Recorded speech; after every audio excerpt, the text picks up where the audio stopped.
강대국들이라기보다는 지금은 미국 한 나라고요.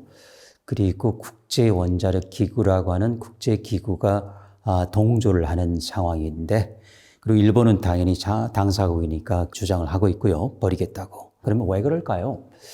저는 알 수는 없습니다. 이렇게 추정을 한다면 미국은 어떻게 보면 전력이 있죠. 그러니까 예를 들어서 원자탄, 소탄 실험을 하면서 60년, 70년 넘게 태평양 환초, 비키니 환초 뭐 이런 데를 전부 오염시킨 역사가 있죠. 또 한 가지, 미국은 일본에 원자폭탄을 2방 날렸죠.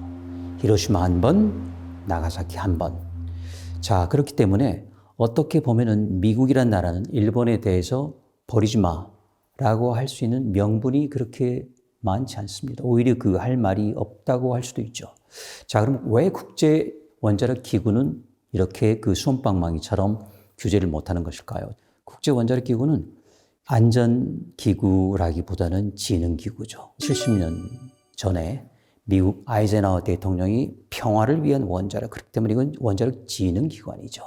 지능을 하려면 뭔가 후쿠시마 같은 골치 아픈 문제가 있을 때는 어느 정도 선이면 용인하고 다음으로 넘어가는, 다음이 뭘까요?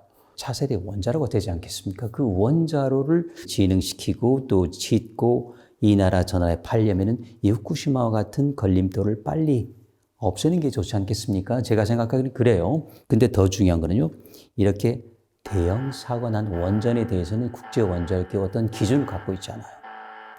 정상 운전하는 나라는 기준을 갖고 있어요. 그리고 정상 운전하는 나라가 핵물질을 전용해가지고 핵포탄을 만드는 것 정말 규제를 하는데, 이런 그 사고 원전에 대한 거는 애시당초 규정이 없어요. 그리고 또 한 가지는 이렇게 사고 나면은 환경 영향 평가를 해야 되겠죠. 기본적으로 바닷물이 나가게 되면은, 오염수가 나가게 되면은 이건 일본 근해가 아니고 최소한 북태평양 전체가 오염되잖아요. 그렇죠? 그렇다면 거기에 대한 생태 영향 평가가 있어야 되는데 거기에 대한 요구를 하지 않았습니다. 그건 뭘까요?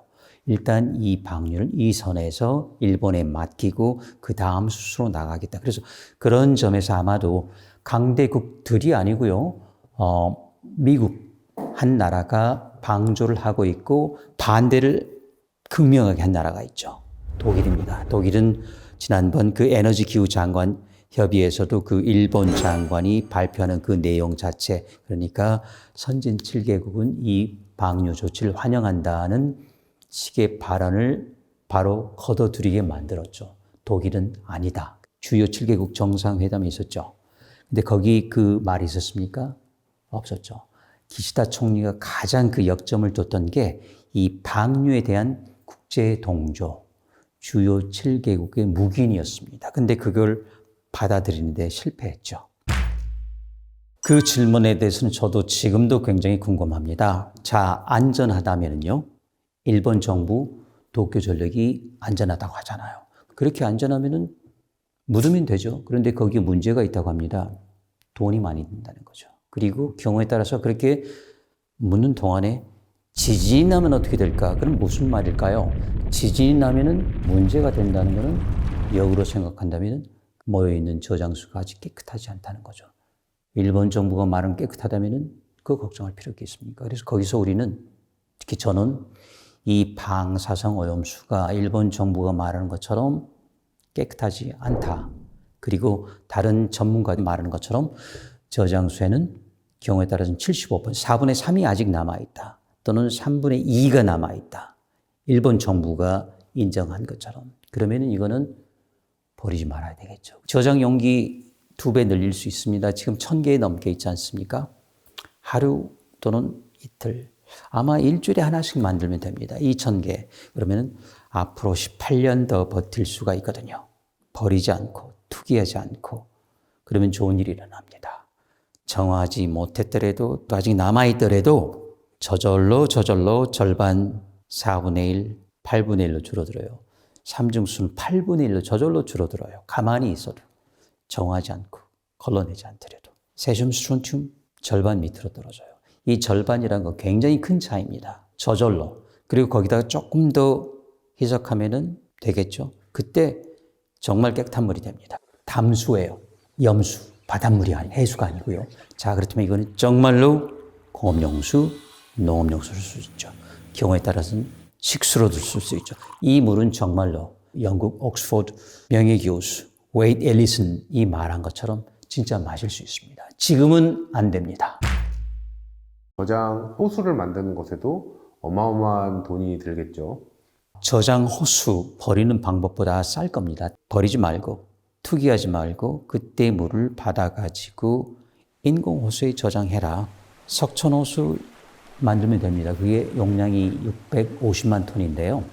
지금 있는 물 곱하기 4배 물을 저장할 수 있습니다. 딱 되죠. 그러니까 지금 있는 물, 그리고 30년 동안 버리겠다는 물, 그리고 또 30년 동안 나올 물, 60년 동안 나올 물을 거기에 저장할 수 있는 거죠. 그리고 단 하나, 거기는 이제 내진 설계를 해야 되는데 그건 기본입니다. 일본 같은 나라. 우리나라도 지금 조그만 전원주택 지을 때도 내진 설계, 지진에 견뎌야 되니까요.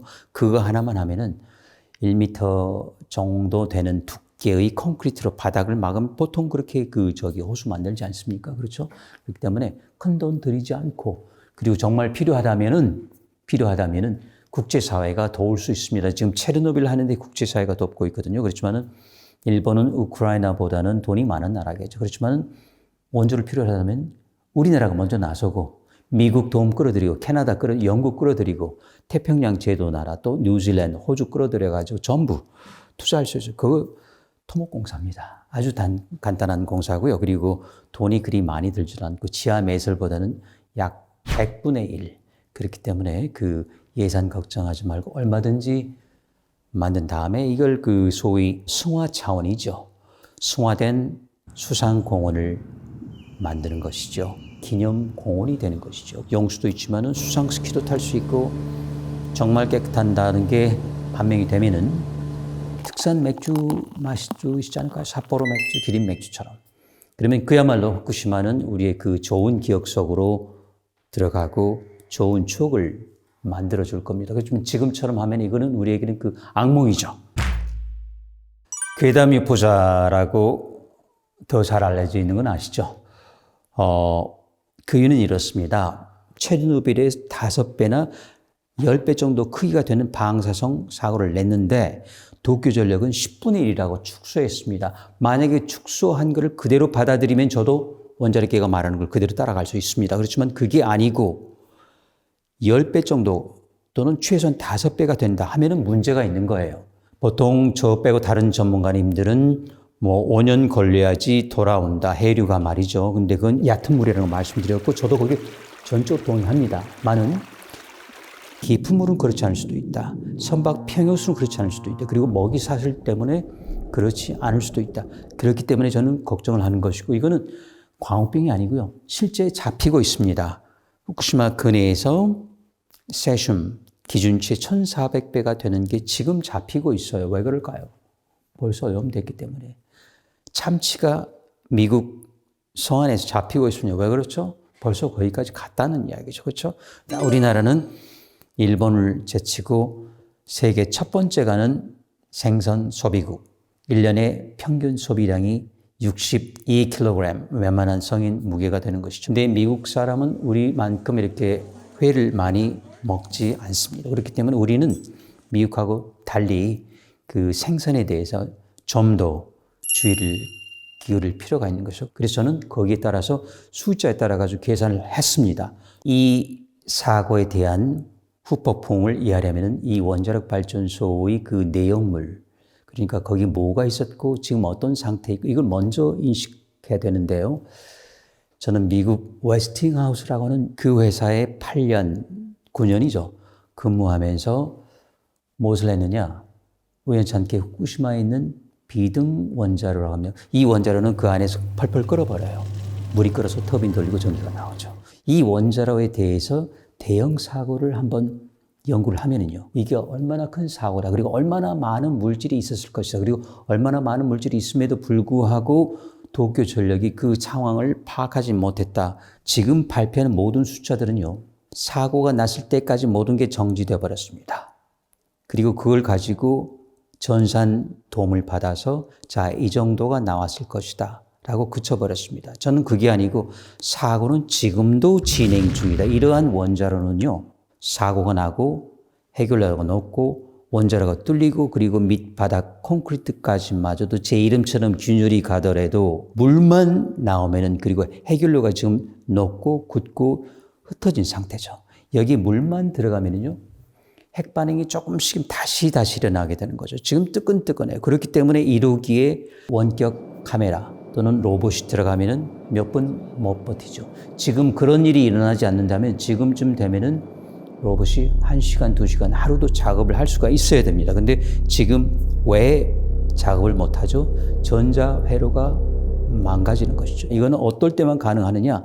핵 반응, 일종의 전자기파가 많이 나오는 거예요. 그러니까 과부하가 걸린 겁니다. 완전히 망가져 버리는 거죠. 그걸 보면은 이게 증명이 됩니다. 그렇기 때문에 저는 이러이러한 사고 이후의 상황을 종합했을 때 도쿄전력이 발표하는 것보다 훨씬 더 많은 숫자, 훨씬 더 많은 총량이 거의 존재할 것이다. 예를 들어서 몇 조 베크렐이다, 몇 천 조 베크렐이 아니고 저는 100경 단위다 또는 1000경 단위라는 걸 기본적으로 계산으로 알 수가 있습니다. 그러니까 저는 공학자입니다. 과학은 모를지 몰라도 공학을 했고 후쿠시마 원전 재앙을 대한민국에서 가장 잘 이해하고 있는 숫자를 갖고 있습니다. 제가 개발한 코드가 있기 때문에요. MAAP라고 하는 코드입니다. 거기에 근거를 해가지고 이런 말씀을 드리기 때문에 글쎄요. 이게 괴담인지 또는 숫자에 근거한 진담인지는 우리 시청자분께서 판단을 하실 일이라고 봅니다. 국제해양법 재판소라는 데가 있습니다. ITLOS라고 하는데 그건 이제 사실 UN 해양법 재판소라고 하기도 하죠. 국제원자력 기구와 달리 이 기관이야말로 일본의 방사성 폐기물 무단 방류 또는 투기, 영어를 바로 잡는 다음에는 이제 영어적인 표현으로는 덤핑이 되죠. 이 투기 수준이기 때문에 일본 정부는 이렇게 하기 전에 3가지를 국제해양법 상에서 했어야 됩니다. 첫 번째, 주변국에 이 생태 영향 평가에 들어가는 원자료를 투명하게 객관적으로 모두 공개를 하고요. 그리고 주변 국가는 그 원자료를 요구할 권리를 갖고 있습니다. 하지 않았죠? 두 번째, 그 결과에 대해서 국가 차원에서 나라별로 돌면서 그 국가의 양해를 구해야 됩니다. 왜냐하면 이거는 초국경적 재난이라고 합니다. 국경을 넘어가는 거예요. 왜냐하면 일단 지금까지는 일본 영내에 있지만 이제는 그걸 넘어가게 돼 있어요. 이 초국경적 재난에 대해서는 지구 차원에서 그 주변국을 돌면서 양해를 구하고 설득을 하고 수긍이 가야 됩니다. 세 번째 또 하나 있습니다. 무단 방류, 투기 말고는 방법이 없다. 그걸 또 국제사회에 설득을 해야 됩니다.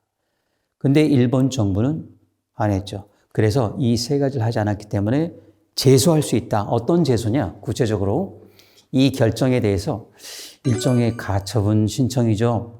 우리 권리입니다.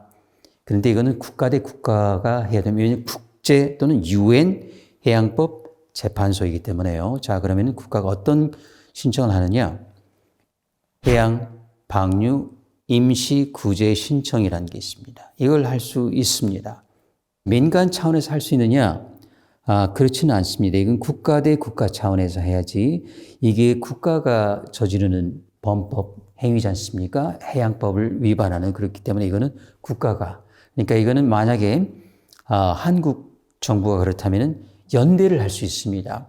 일본의 그 반대하는 시민. 근데 애석하게도 반대를 하는 시민은 3분의 1? 그게 아쉬워요. 자, 마지막으로 시청자분들께 마무리 멘트를 좀 부탁드리겠습니다. 태평양에 있었던 500번이 넘는 미국의 핵실험이 끝나서 이제 조금 회복하는데 이제 방사성 폐기물이 일본 쪽에서 그것도 30년 동안, 근데 30년이 아니고 60년이 될 가능성이 많습니다. 그 이유는 원자로를 닫아야 됩니다. 폐로. 그러면 다시 또 30년이 늘어갑니다. 굉장히 오랜 시간이에요. 그러니까 태평양으로 볼 때는 60년을 또 견뎌야 되는 것이죠. 그리고 태평양에 이런 고농도 방사성 오염수를 버렸다는 그 사실 자체가 역사의 첫 번째 기록입니다. 어느 나라도 이런 그 방사성 오염, 사고 원전에서 나오는 걸 버리지 않았어요. 어느 나라도. 일본은 정말 버리게 된다면 아주 나쁜 국제 선례를 남기게 된다. 그런 말씀이죠. 우리 바다에는 울타리가 없어요. 바다는 사실 하나입니다. 다 연결되어 있잖아요. 그래서 우리가 태평양 물이 5년 만에 10년 만에 돌아온다 해가지고 괜찮아. 이건 잘못된 생각이에요. 태평양부터 깨끗해야지 우리 동해 바다가 제주에는 깨끗합니다. 경청해 주셔서 고맙습니다. 다음에도 뵙겠습니다.